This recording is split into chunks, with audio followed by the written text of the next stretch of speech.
Here is something that surprises almost everyone who hears it. The habits most likely to push your blood pressure higher are not the ones you do in the middle of the day. They are the ones you do within the first hour of waking up. And for most people over 60, those habits feel completely harmless. A quick cup of coffee, checking the phone, skipping breakfast, getting up a little too fast. None of those things sound dangerous. But when you understand what is actually happening inside your body during those first morning hours, the picture changes completely. Your blood pressure does not stay the same throughout the day. It rises and falls in a natural rhythm. And for most people, it spikes sharply in the early morning hours, usually between about 5 in the morning and noon. Doctors call this the morning blood pressure surge. It happens to nearly everyone to some degree. But in people over 60, especially those who already have elevated blood pressure, that surge can be significantly more pronounced. And the habits you fall into during that window can either calm the surge or push it even higher. Welcome to Paging Dr. Ethan Carter, Senior Health. I am so glad you are here today because this is genuinely one of those conversations that I wish every older adult in the country could hear. If you are new here, this channel is dedicated to giving you practical, honest, evidence-based health information that helps you stay independent, feel strong, and protect the years ahead. If that sounds useful to you, please consider subscribing. It is the best way to make sure you do not miss a video that could genuinely matter. Now, before we get into the 7 habits themselves, I want to introduce you to 3 people whose mornings look a lot like yours. That is Walter, 68 years old, a retired police sergeant from Boise, Idaho. Walter spent decades working shift work, eating on the run, and drinking coffee by the pot. He was diagnosed with high blood pressure about 4 years ago and has been on medication ever since. Walter is skeptical of health advice in general. He has heard too many things that turned out to be exaggerated, and he tends to think he is doing fine as long as his numbers are not wildly off at his annual checkup. But lately, his readings at home have been creeping up again, and his doctor has mentioned adjusting his medication if things do not improve. Then there is Miriam, 63, a retired librarian from Asheville, North Carolina. Miriam reads everything she can find about healthy aging and loves trying new strategies. She has mild high blood pressure that she manages through a combination of medication and lifestyle changes, and she genuinely enjoys the process of learning what works. She is the kind of person who keeps a blood pressure log on her nightstand. And finally, there is Raymond, 71, a recently retired chef from Galveston, Texas. Raymond spent 40 years on his feet in professional kitchens and figures his body has earned some rest. He was diagnosed with both high blood pressure and type 2 diabetes just before he retired, and honestly, the diagnosis shook him. He is newly motivated to make changes, but he does not always know where to start. We will check in with all 3 of them throughout this conversation, and I think by the end, you will see a lot of yourself in at least one of their stories. So let us talk about the first habit that quietly raises blood pressure in the morning, and this one catches people off guard every single time. Most older adults wake up at least mildly dehydrated. Here is why. Your body does not stop using water while you sleep. You lose moisture through breathing, through the natural work your kidneys do overnight, through tiny amounts of perspiration. By the time you open your eyes in the morning, you may have gone 7, 8, 9 hours without a single sip of water. That alone is enough to affect your blood pressure. When you are even mildly dehydrated, your blood becomes slightly thicker and more concentrated.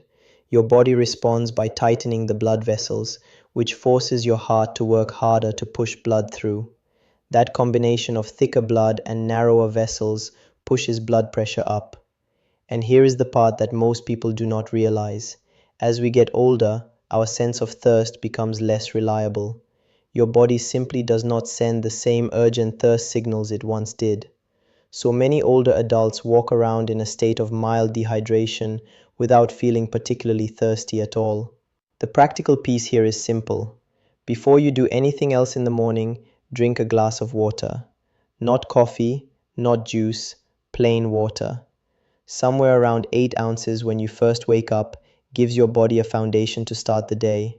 It helps thin the blood slightly supports the kidneys, and can take a bit of pressure off the cardiovascular system right from the start. Walter rolled his eyes at this one when his daughter first mentioned it.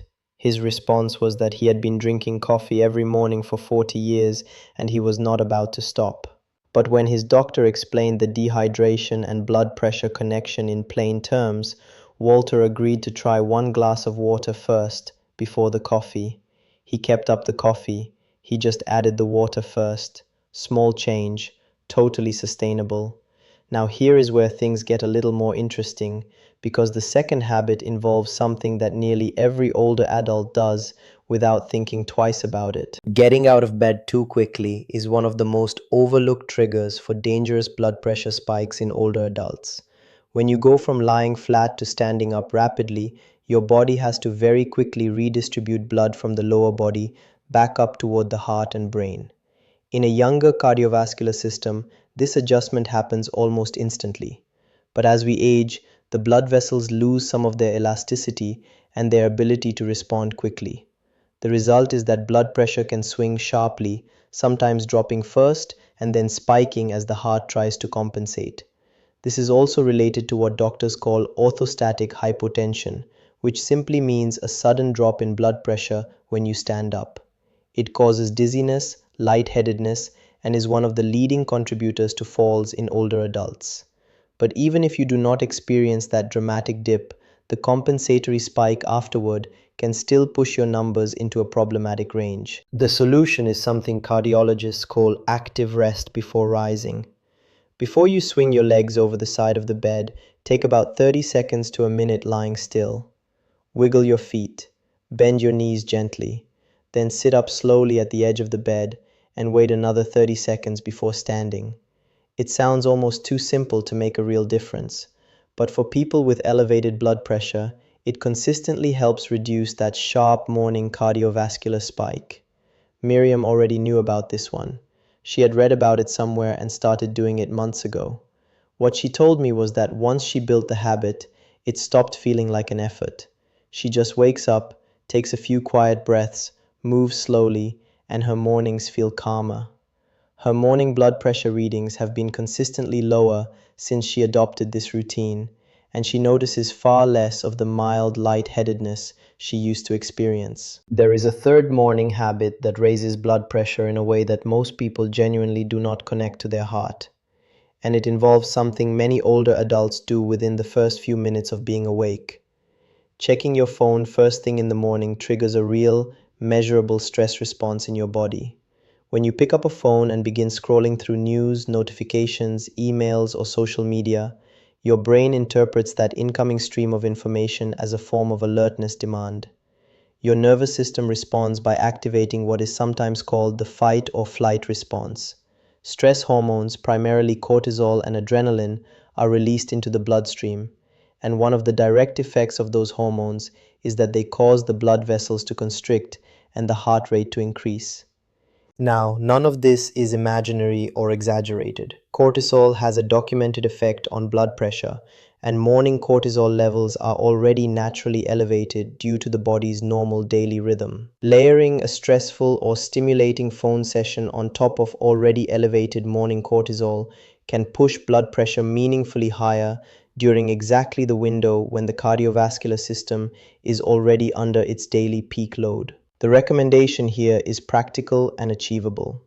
Try giving yourself just the first 15 to 20 minutes of your morning before picking up the phone. Use that time for something calming, whether that means drinking your glass of water, doing a few gentle stretches, or simply sitting quietly and letting your nervous system ease into the day. Raymond had a habit of reaching for his phone before he even got out of bed. He would check the news, check the weather, scroll through messages from his grandchildren. He meant no harm by it, he enjoyed it. But when he started measuring his blood pressure before and after his morning phone scroll, he noticed his readings were often 5 to 10 points higher after 30 minutes of screen time than they were when he first woke up. That was enough to get his attention. He did not stop using his phone, he just moved it to the kitchen and stopped starting his day with it. He starts with water now, a few quiet minutes, and picks up the phone after breakfast. Let us move on to the fourth habit, and this one is particularly common among older adults who take blood pressure medication. Taking your morning blood pressure medication at irregular times or skipping doses is one of the most significant contributors to uncontrolled blood pressure in people who are already being treated for it. Blood pressure medications are designed to maintain consistent levels in your bloodstream. Most of them work on a gradual schedule, and when you take them at inconsistent times or miss a dose entirely, you create gaps in that protection exactly when your body needs it most. The morning surge in blood pressure that we talked about earlier is the most cardiovascular dangerous part of the day. Research has consistently shown that heart attacks and strokes are statistically more common in the morning hours, partly because of that natural blood pressure rise. If you are on medication that is supposed to help dampen that surge and you are not taking it consistently, the protection is incomplete. This is not about blaming anyone for forgetting. Life gets busy, mornings can be chaotic, but there are real, practical solutions that make consistency much easier. A pill organizer set up at the beginning of each week takes almost all of the guesswork out of it. Pairing your medication with a fixed morning habit, such as always taking it right after that first glass of water, creates what behavioral scientists call a habit anchor. And talking to your doctor about whether your current medication timing is truly optimized is always worth the conversation. Some medications work better taken in the evening, and there is growing research suggesting that for certain types of blood pressure medications, nighttime dosing may actually offer stronger cardiovascular protection. Walter had been taking his medication at different times depending on when he woke up. Some days it was 6 in the morning, some days it was 9. He never thought much about it. Once his doctor explained how the inconsistency was affecting his morning numbers, he committed to a specific time and set a daily alarm on his phone. Within several weeks, his morning readings had become meaningfully more stable. Now, here is something that may surprise you, because the fifth habit involves something many people think is actually good for their blood pressure. Drinking coffee on an empty stomach in the early morning may temporarily raise blood pressure more than drinking it with food or later in the morning. Caffeine works by blocking a chemical in the body that helps keep blood vessels relaxed. When you block that chemical, the blood vessels tighten slightly and blood pressure rises. This effect is typically short-term, lasting somewhere around 2 to 4 hours for most people. And for individuals who drink coffee regularly, some degree of tolerance to this effect does develop. But here is the wrinkle. On an empty stomach, caffeine is absorbed much more rapidly into the bloodstream, and its effects can be more intense. Combined with already elevated morning cortisol and the natural morning blood pressure surge, that strong early cup on an empty stomach stacks multiple blood pressure raising influences at once. The practical advice is not to give up coffee. For many people, the enjoyment and the routine matter, and there is even evidence that moderate long-term coffee consumption has some cardiovascular benefits. The suggestion is simply to eat something first. Even a small snack, a handful of almonds, half a banana, a piece of whole grain toast, can slow caffeine absorption and reduce that sharp spike. And waiting even 30 minutes after waking before your first cup gives your cortisol levels a chance to begin their natural morning decline. Miriam had already made this adjustment because she had read something about it, and her instinct was to try it. She drinks her coffee after a small breakfast now and says her mid-morning blood pressure checks have been noticeably more stable. She also mentioned, almost as an aside, that she feels less anxious in the mornings, which makes complete sense given what cortisol does to the nervous system. The sixth habit involves something that happens in the bathroom every morning, and it is something almost nobody thinks about in the context of blood pressure. Straining during a bowel movement creates a sudden, dramatic increase in pressure inside the chest and abdomen. When you hold your breath and bear down, you perform what is called a Valsalva maneuver. This abrupt pressure change has a direct effect on the cardiovascular system. Blood pressure can spike sharply during straining, and in older adults with already elevated baseline levels, that spike can be significant. There are documented cases of cardiovascular events occurring in people during or immediately after this kind of straining. Constipation is extremely common in older adults and becomes more prevalent with age, partly because the digestive system slows, partly because of fluid intake, and partly because many common medications, including certain blood pressure drugs, diuretics, and pain relievers, can contribute to it. Dehydration, which we already talked about, also significantly worsens constipation. The morning habits that help here connect back to what we have already discussed. Drinking water first thing in the morning supports healthy bowel function. Adequate fiber intake from fruits, vegetables, and whole grains makes stools softer and easier to pass. Light movement, even a short morning walk, stimulates the digestive system. And if constipation is a persistent problem, it is absolutely worth a conversation with your doctor because there are safe and effective options. This is not something to simply endure. Raymond had not connected constipation and blood pressure in his thinking at all. When it clicked for him, he realized that he had been starting nearly every morning with straining in the bathroom, followed by coffee, followed by his phone. Three blood pressure stressors stacked one after another before 8 in the morning. He started making sure he was drinking more water throughout the day, added a daily walk after breakfast, and spoke to his doctor about getting his fiber intake up. He told me the changes were more noticeable than he expected. We are almost to the seventh habit, but first I want to pause on something important because this next point often surprises people who think they are doing the right thing. Skipping breakfast or eating a high sodium morning meal has a direct relationship to morning blood pressure regulation. Let us take these one at a time. When you skip breakfast, your body experiences a prolonged fasting state that can trigger the release of stress hormones as the body interprets the absence of fuel as a low-level emergency. Those hormones, as we have discussed, can constrict blood vessels and raise blood pressure.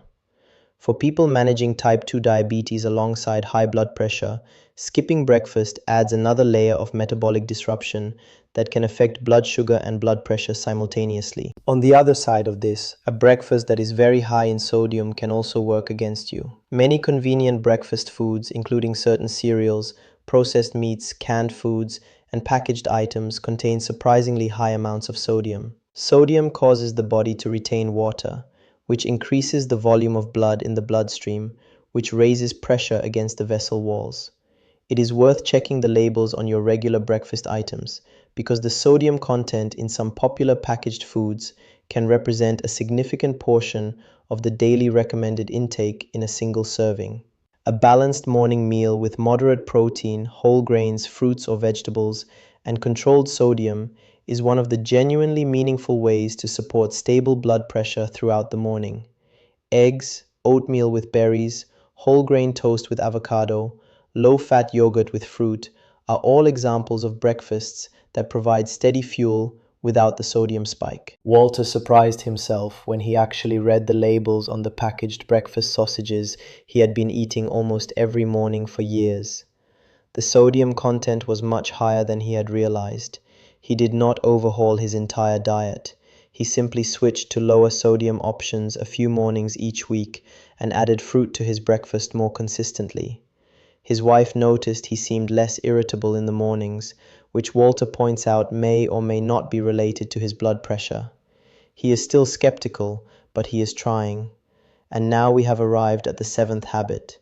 This one is the most overlooked of all, and in some ways it is the most powerful. The absence of morning movement is quietly one of the biggest contributors to elevated blood pressure in older adults. And the gap is not about intense exercise. It is about the almost complete stillness of the typical morning routine. When you sit for an extended period after waking, your blood circulation slows, your blood vessels remain constricted from the overnight rest state, and your cardiovascular system does not receive the signal it needs to begin regulating pressure efficiently. Even very gentle morning movement, something as simple as a 10 to 15-minute walk, light stretching, or a few minutes of deliberate movement around the house, has a measurable positive effect on blood pressure. Here is the biology behind it. When your muscles contract during movement, they squeeze blood through the blood vessels. This mechanical pumping action helps dilate the vessels and supports healthy blood flow. Exercise, even at low intensity, also prompts the release of nitric oxide, a naturally occurring compound that helps relax and widen blood vessels. Over time, regular morning movement helps train the cardiovascular system to regulate blood pressure more smoothly. In the short term, even a brief morning walk can take the edge off that morning surge. The American Heart Association and National Institute on Aging both emphasize that physical activity is one of the most consistently effective tools for blood pressure management across all ages. For adults over 60, that does not mean training for a marathon.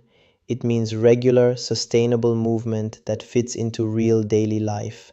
A 15-minute walk in the morning, a gentle yoga or stretching routine, even a few minutes of slow, intentional movement can all contribute meaningfully. Miriam does a 20-minute gentle walk every morning, rain or shine. She started small, just around the block, and gradually built it up. She says it has become the thing she looks forward to most in her morning. Her doctor has actually been impressed by how well her blood pressure has been controlled given her age and history.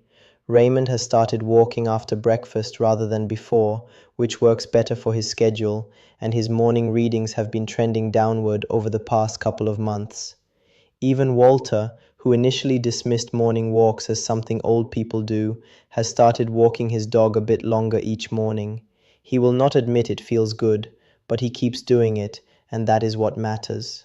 Now, before we close, I want to pull all of this together in a way that is practical and easy to remember. 7 habits, 7 opportunities every single morning to either support your blood pressure or quietly work against it. Dehydration from not drinking water first thing, jumping out of bed too quickly, reaching for your phone before your nervous system has had a chance to settle, taking blood pressure medication inconsistently, drinking coffee on an empty stomach first thing, straining during bowel movements related to constipation, skipping breakfast or loading up on sodium early in the day, and sitting completely still through the entire morning without any gentle movement. None of these things alone is catastrophic, but when you stack 4, 5, or 6 of them together every single morning for months and years, the cumulative effect on your cardiovascular system is real and meaningful.